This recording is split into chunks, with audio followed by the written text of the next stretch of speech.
사실 지금 완전 핫한 이슈여서 급하게 한번 준비를 해봤습니다. 이 서울, 특히 뭐 수도권, 뭐 전부 다이긴 하지만 이 서울을 기준으로 물난리의 이유에 대해서 한번 이야기를 해보겠습니다. 지금 뭐 며칠 동안 뭐 비가 막 오기는 왔는데 이렇게까지 쏟아질 줄이야 할 정도로 정말 모든 사람들이 지금 깜짝 놀란 그런 일이죠. 근데 이제 수도권이 아닌 지역은 뭔 소리야? 뭐 이러고 있으실 것 같아서 아마 좀 이제 극단적으로 나뉠 것 같긴 한데 지금 수도권은 물 난리로 아주 그냥 몸살을 앓고 있습니다. 자, 이런 기사입니다. 수도권 모레까지 100에서 300mm가 더 내린다. 그러니까 지금도 많이 내려가지고 이 상황인데 아니다. 끝나지 않았다. 100에서 300 더 갑니다. 12일까지는 이제 남부로 또 내려가면서 남부 지방에도 또 비를 쏟아내릴 것 같아요. 이게 이제 한강인 것 같은데 한강에 보면은 이제 뭐 여의도 한강공원이래요. 원래부터 여기는 이제 잠수가 될 수 있게 설계를 하기는 했지만 강이 이제 범람하는 걸 어느 정도 좀 용인을 하는 곳이긴 하지만 그래도 이런 사진 보면 좀 어마어마하고 좀 무시무시하죠. 그래서 지금 서울 뭐 이제 뭐 경기도 뭐 그 특정 지역들은 아주 그냥 뭐 박살이 난 상황인데 지금 얼마나 심각한지 한번 제가 보여드릴게요. 이게 여의도 IFC몰인 것 같습니다. 여의도에 뭐 이제 큰 건물에 있는 쇼핑몰인데 여기 지금 천장이 이렇게 뚫렸습니다. 이게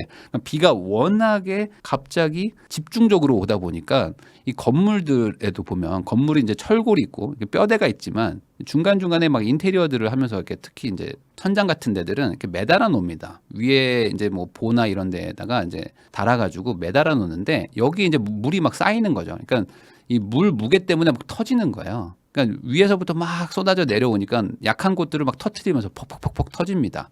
그러니까 이제 지하까지 막 물이 막 잠기고 막 하는 것들인데 물들이 뭐 이렇게 1층에서 그 지상을 따라서 내려온다고 생각하시는데 뭐 그런 게 아니고 천장에서 흘러내리는 물도 워낙 집중호우가 오면은 막 터지기 시작하는 겁니다. 그리고 이제 뭐 저런 건물뿐만이 아니라 그냥 도로 자체가 지금 막 잠기기 시작하는데 이게 지금 물이 빠진 겁니다. 어제까지만 해도 어제 밤만 해도 물이 이렇게 찼었어요. 그러니까 지금 이게 차가 올라가고 싶어서 간 게 아니고 두둥실 떠가지고 이렇게 중앙 분리대 같은 데로 막 올라가는 거죠. 이 차도 이렇게 세운 게 아니고 막 떠내려 와가지고 이게 막 처박혀 있는 상태입니다. 버스도 그렇고 승용차도 그렇고 다들 뭐 난리가 났죠. 자, 요거는 이제 폭우에 침수된 차량이다라고 해서 이제 뉴스에 나왔던 건데 여기는 그래도 좀 낫죠. 이 정도면은 그래도 차가 어떻게 좀 살릴 수도 있을 것 같기도 한데 어제는 뭐 이 정도까지 찼던 지역들도 정말 많아가지고 성인 뭐 남성의 허리까지는 막 찼다, 막 가슴까지 온 데도 있습니다. 그 정도로 지금 상황은 심각하다. 자, 그러면 이제 어떤 일들이 일어나냐?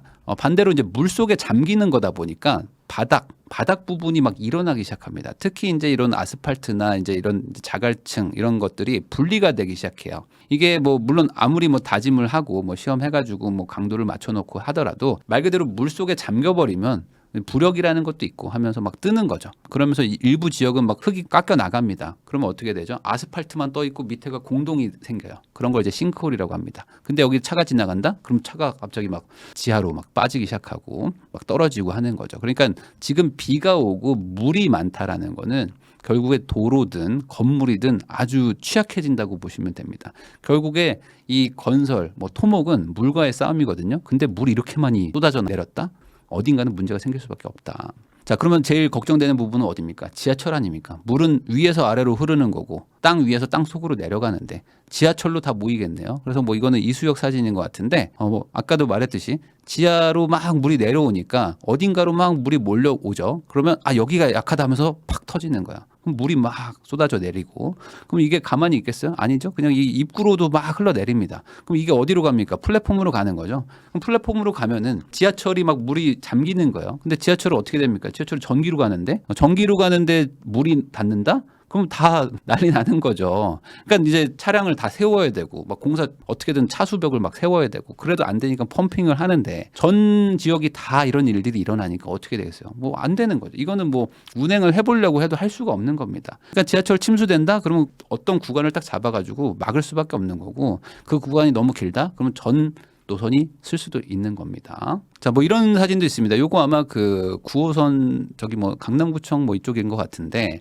여기 이제 에스컬레이터로 보세요. 이게 사진이긴 한데 이 물이 얼마나 무서운지가 느껴지는 사진인 것 같아서 제가 가져와 봤거든요. 요 사이로 막 쏟아져 내리는 거죠. 그러니까 이게 지금 전체적으로 이 지상에 있는 물들이 수영장이라고 생각하면 될 것 같아요. 그냥 욕조다. 욕조인데 여기 욕조 마개를 빼면 어떻게 됩니까? 막 쏟아져 내리는 거죠.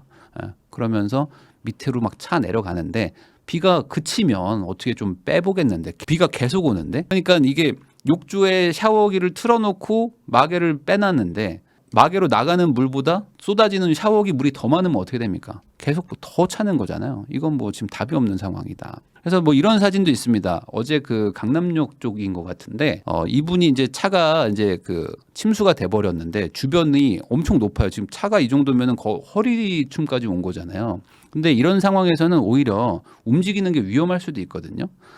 이게 물살이 생깁니다. 물의 흐름이 생기니까 괜히 가다가 어디 막 안에 철골 같은 게 있을 수도 있고 어떤 게 있을지 모릅니다. 막 나뭇가지가 있을 수도 있고 하니까 조심해야 되죠. 그래서 이제 피신을 하신 것 같아요. 그래서 여기서 이제 뭐 핸드폰 가지고 뭐 이렇게 구조 요청을 하시고 뭐 그랬겠죠.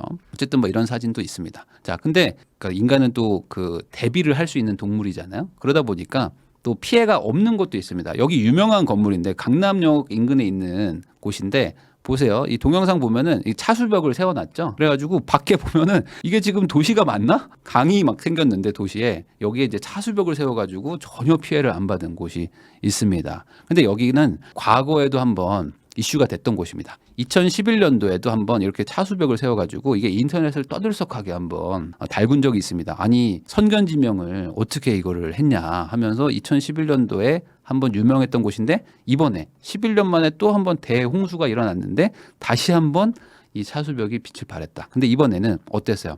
이 대단하신 분인 것 같아. 이때 한번 차수벽으로 한번 막긴 막았지만 보세요. 방방하죠? 지금 방방하단 말이지. 그랬더니 이 건물주 분께서 아니다. 더 높여야 돼. 더 높여야 돼서 지금 공방업 하셨죠? 공방업을 해가지고 위에 더 붙이셨습니다. 그랬더니 이제 넉넉하게 그러니까 이렇게 미리 대비를 잘 하셔가지고 피해 없었던 건물도 있다. 자, 제가 아까 말씀드렸지만 이번 피해는 11년 만에 생긴 정말 기록적인 폭우 피해입니다. 물론 중간중간 비가 안 왔었던 건 아닌데 이 정도까지 올 줄이야. 자, 2011년으로 돌아갑니다. 2011년에는 그 6월 달부터 7월까지 계속 비가 좀 왔었다고 하더라고요. 근데 그때 거의 한 달 동안 계속 비가 오니까 이미 지반 자체가 약했어요. 약했고 이미 좀 배관들도 막 막힌 곳도 있고 막 그랬겠죠. 워낙 뭐 쓰레기나 나뭇가지들도 많았을 테니까. 근데 그 직후에 이 3일간 하루에 171, 300, 115가 나온 겁니다. 그러니까 하늘에서 막 퍼부은 거죠. 그럼 이 정도를 막 쏟아 부었는데 집중호우가 터지니까 어떻게 되겠어요?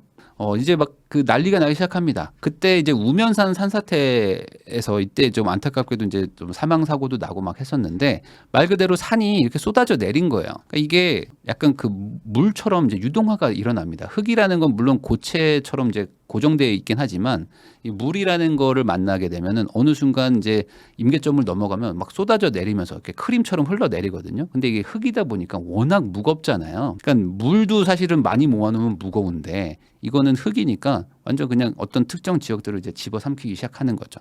그래서 이게 뭐 뉴스 사진인데 막 폭포처럼 막 쏟아집니다. 그러면서 같이 흙이 딸려 내려오면서 이 지역에 있던 분들은 뭐 어쩔 수 없이 막 다 속에 갇히게 되는 거죠. 자, 그리고 이제 이런 일들이 그 특히 이제 좀 강남 쪽에서 많이 일어나거든요. 이게 왜 그러냐 보면은 지금 2011년도에 음마 아파트 앞에 사거리 모습인데 이때가 이제 기시감이 들죠. 이때도 지금 이만큼 잠겼어요. 근데 이번에도 한 이만큼 잠겼단 말이죠. 그럼 뭔가 이 동네들은 뭔가 이유가 있는 건가? 왜 이렇게 2022년 지금 어찌 보면 되게 선진국이라고 하는 이 서울에 왜 이렇게 말 그대로 막 저수지처럼 이렇게 되는 일이 일어나는지 좀 이상하잖아요.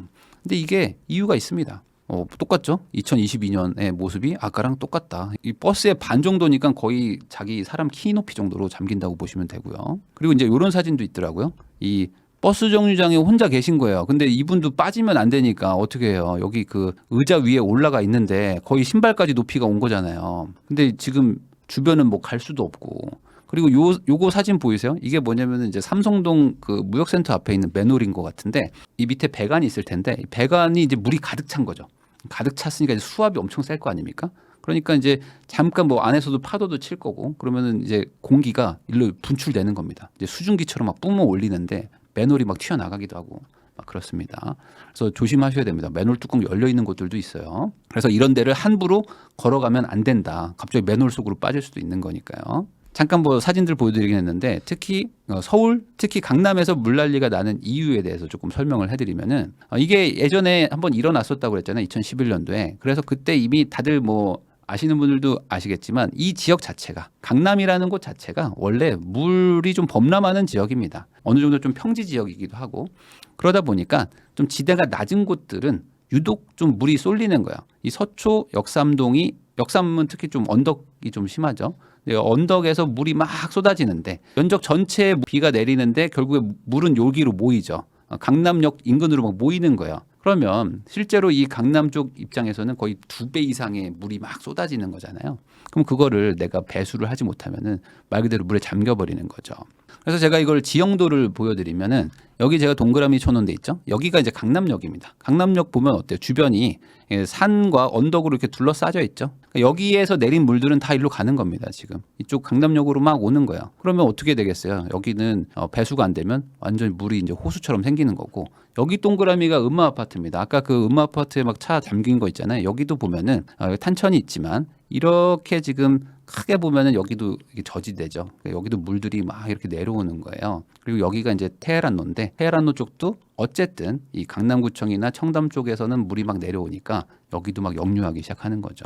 그러니까 결국엔 평지이긴 한데 주변이 이제 언덕이나 산지들이 있다 보니까 갑자기 집중호우가 쏟아지면은 이곳은 뭐 물난리가 날 수밖에 없다. 자, 그러면 지금 가장 슬픈 사람은 누굴까요? 지금 가장 슬픈 사람. 바로 이분이지 않을까 싶습니다.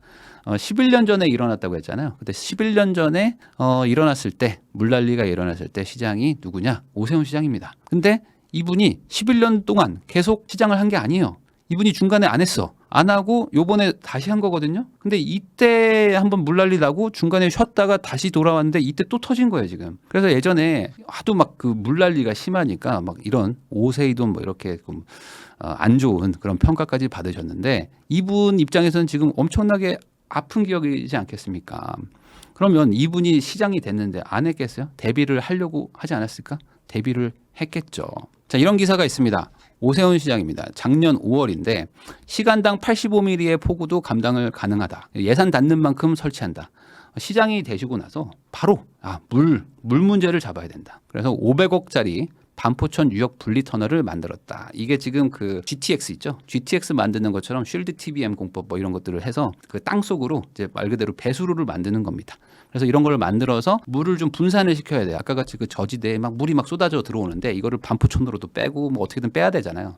그러니까 그런 것들을 만들면서 돈만 있으면은 나는 무조건 이 물 문제 잡는다. 그래서 이 85mm, 시간당 85mm가 얼마나 대단한 거냐면은 20년 빈도입니다. 이 20년 빈도라는 건 뭐냐면 20년에 한 번 올까 말까 한 물 난리가 있다면 그것도 감당할 수 있다는 겁니다.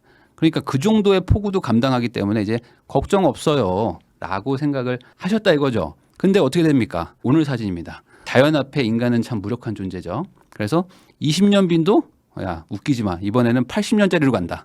해가지고 113mm인가? 140mm인가를 쏟아 부은 거예요. 아니 20년 만에 한 번 오는 것도 감당할 수 있는 수준으로 했는데 야 20년이 아니라 이번에는 80년에 한 번 오는 거야 라고 해서 80년에 한 번 올 정도면 사실상 안 오는 거잖아요. 웬만한 사람의 평생 사는 연도인데 근데 이걸 쏟아 부은 거예요.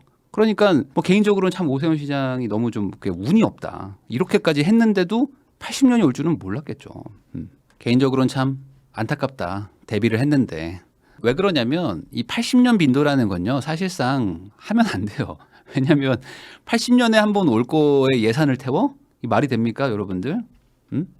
이게 진짜 어려운 얘기거든요. 내가 만약에 그 정치인이에요. 근데 국민한테 설득해. 80년에 한 번 정도 올 수 있는 그런 대재앙이 올 수 있는데 여기에 예산을 한 20조 태웁시다. 그러면은 누가 듣겠냐고. 그러니까 20년도 센 건데 여기는 참 진짜 어떻게 이렇게 되는지 참 어떻게 또 이렇게 물 난리가 터졌는지 참 안타까울 뿐입니다. 그러면 이제 여기까지는 이제 뭐 이런 얘기를 했다고 치면 이제 좀 약간 좀 이론적인 얘기를 한번 해보려고 합니다. 많은 분들이 또 이걸 착각하는 분들이 있어요. 뭐냐면 이 하수관과 우수관이라는 게 있는데 이게 무슨 차이인가 여러분들 잘 모르실 겁니다. 정확하게는 우수관이라는 게 있는지도 모르셨을 거예요. 이거 하수관 아니야? 라고 생각하셨을 텐데 사실은 다릅니다. 이게 분류식이라는 게 있고 합류식이라는 게 있는데 합류식은 말 그대로 하수랑 우수를 같이 쓰는 겁니다. 그러니까 우수는 빗물이고요. 하수는 우리가 이제 화장실에서 쓰는 물이죠.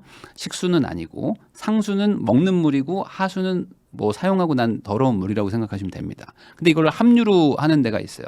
그러면 이게 뭐가 좋을까요? 우선 관이 하나니까 좀 뭐 경제적일 수 있겠죠. 그리고 어느 정도 좀 크게도 만들 수 있으니까 뭐 장단은 있는데, 문제는 이게 오수와 빗물이 같이 들어가니까 정수하기도 좀 어려울 수도 있고요. 그리고 이제 뭐 막히기도 하고 막 이런 불편한 부분들이 분명히 있단 말이죠. 그래서 하수라는 거는 어느 정도 일정하게 좀 들어와야지 정수 시스템을 좀 갖출 수 있으니까 우리나라는 또 분류를 선택했거든요. 그래서 하수관은 하수관대로 가고, 우수, 비가 올 때는 빗물만 따로 빼자. 그래서 관을 2개를 깝니다. 그래서 오수관과 빗물관 2개가 있죠. 그래서 이 오수, 하수는 빗물이 아니라 하수 처리장으로 가는 거죠. 하수 처리장에서 처리를 해가지고 하천에 방류를 한다. 이렇게 보시면 될 것 같습니다. 그래서 우리나라는 이렇게 하수관이 있고 우수관이 있는데, 이 우수관을 이번에 최대한 좀 준비를 했는데 이걸 넘쳐버린 거죠. 이 유량을 감당할 수 없는 수준으로 비가 와버렸다라고 생각하시면 될 것 같습니다. 자, 근데 여러분들 그 우수관, 뭐 오수관 이게 뭔지 잘 모르잖아요. 그러면 이런 거 보셨을 겁니다. 뭐 이렇게 배수로 같은 거 있고 가다 보면 이런 철망 같은 거 보신 적 있죠. 이런 데들이 이게 우수관이라고 보시면 됩니다. 그래서 여기에 비가 오면은 이렇게 내려가죠. 그래서 이 빗물이 모여가지고 여기 이렇게 큰 맨홀 같은 게 있습니다. 맨홀 밑에 이렇게 관이 하나 있어가지고 비가 모여서 쭉 빠져나간다고 보면 됩니다. 근데 여기다가 우리가 어떤 짓을 하죠? 보통 여기다 담배꽁초를 버려. 맞죠? 그리고 쓰레기도 버립니다. 그리고 뭐 아이스크림 먹으면 여기다 막 다 던져버리잖아요. 거기다가 낙엽 같은 것들, 그리고 뭐 막 흙 막 쌓이고 하면은 이게 관으로 이 작동을 못 합니다. 그리고 여기가 막히면은 이 단위 면적으로 물이 들어가야 되는데 물이 안 들어가는 거예요. 그럼 어떻게 됩니까? 옆으로 막 흘러 내려가는 거죠. 그러면서 다음 관을 막아버리고 막 이러면서 이제 계속 연쇄작용이 일어납니다. 그러니까 우리가 무심코 버린 담배꽁초나 쓰레기들이 홍수 피해를 불러일으킬 수도 있다. 설계된 대로 유량이 안 나오는 거죠.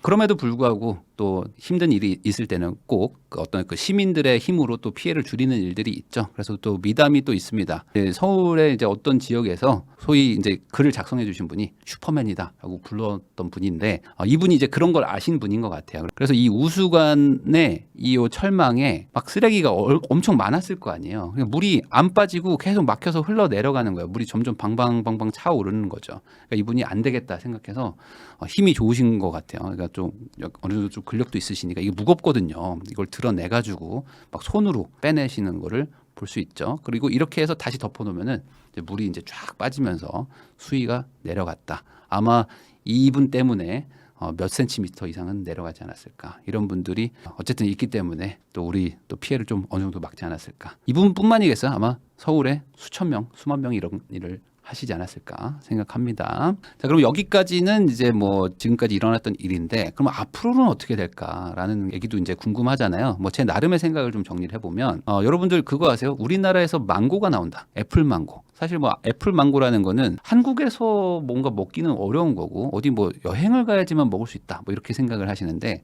그게 아니라고 합니다. 실제로 지금 우리나라 기후가 많이 따뜻해지고 점점 좀 더워지면서 어종들도 바뀌지만 이 농산물, 특히 과일 같은 것들도 많이 바뀌고 있다고 그래요. 그래서 제가 어릴 때만 해도 사과하면 대구라고 그랬습니다. 그래서 대구는 사과로 유명하지 이랬는데 지금은 완전 옛날 말이라고 하더라고요.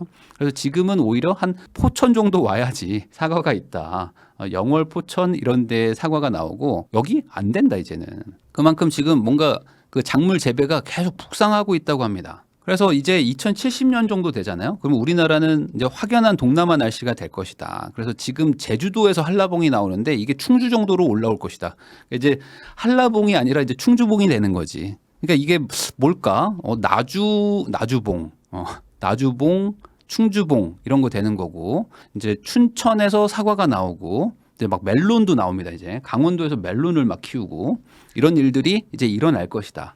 그러니까 앞으로 점점 날씨가 많이 바뀔 거라는 겁니다. 근데 이거는 사실 예견된 일이죠. 그래서 제가 뭐 대학교 다닐 때만 해도 뭐 온난화 그리고 뭐 온실가스 배출 같은 것들 막아야 된다 했는데 사실 더 늘어난 것 같아요. 그리고 이제 중국에서 이제 산업이 좀 발달하면서 사실상 뭐 지금 뭐 방치된 상태로 지금 가고 있는 것 같은데, 그러다 보니까 지금 온난화가 심각하죠. 그래서 계속 지구의 온도는 올라가고 있고 뭐 북극의 얼음이 막 녹으면서 막 지금 뭐 북극곰이 사라지고 있다 뭐 이런 얘기들도 나오는데, 이게 과거 기사인데 이미 예견이 됐다. 그래서 이런 홍수, 이런 집중호우 같은 것들은 더 늘어날 거다. 그래서 피해액이나 복구액들은 계속 늘어날 수밖에 없다라는 기사들이 상당히 많습니다. 그러니까 이거는 앞으로 특이한 일이 아니라 이제는 더 빈번한 일이 될 수밖에 없다는 거로 판단이 돼요. 그래서 이제 과거 기준으로 봤을 때 80년 빈도기 때문에 이런 일은 또 일어나지 않을 것이다 라고 생각하면 안 된다 이거죠. 이제는 더 잦아질 것이다. 이제 80년 빈도가 아니라 이게 40년, 20년, 10년 어쩌면 보면 매년 일어나는 그런 연례 행사가 될 수도 있다. 그러면 어떻게 해야 되죠? 결국에 대비를 해야 되는 거잖아요. 우리가 이 한국의 이 기후에 적응을 하고 살아야 되는 건데 그럼 대비를 어떻게 해야 됩니까? 결국에 오수관, 우수관 다 확대하고 점점 키우고 돈을 들여서 예산을 확보해서 그 돈을 가지고 대비를 할 수밖에 없죠. 자연재해를 막아야 되니까. 근데 이게 쉽냐? 절대 쉽지 않겠죠. 당장 필요하지 않은데 당장 일어나지 않는 일에 대해서 대비한다는 게 쉽지 않습니다. 왜? 지금 필요한 돈들이 얼마나 많은데 더 급한 게 많은데 라고 하면서 항상 뒤로 밀리게 되죠. 그런데 그러다가 한 번씩 소 잃고 외양간 고치게 되는 거죠. 네, 그래서 지금까지 한번 이렇게 서울의 물난리가 왜 일어났고 어떻게 일어났는지 그리고 뭐 어떻게 대비를 해야 되는지 결국에 돈이다 이런 얘기를 해봤는데 그리고 미래를 준비해야 된다 뭐 대처를 잘해야 된다라고 얘기를 했지만 사실 그거보다 더 중요한 게 있습니다. 뭐죠? 바로 이겁니다. 아직 안 끝났다. 지금 방송 촬영하고 있는 현재 아직 비가 끝나지 않았습니다. 그리고 한 번 더 온다. 아직 큰 거 남았다. 그래서 지금 현재 막 비가 밖에 오고 있더라고요. 그래서 저는 지금 당장 지금 오늘 집에 갈 수 있을까? 어떡하지? 나 오늘 차 가지고 오기는 했는데 오늘 퇴근 잘할 수 있을지 이게 걱정이다. 지금 미래도 중요하지만 당장 오늘이 훨씬 더 중요하다라는 얘기를 마지막으로 영상 마무리하겠습니다. 다들 조심하세요.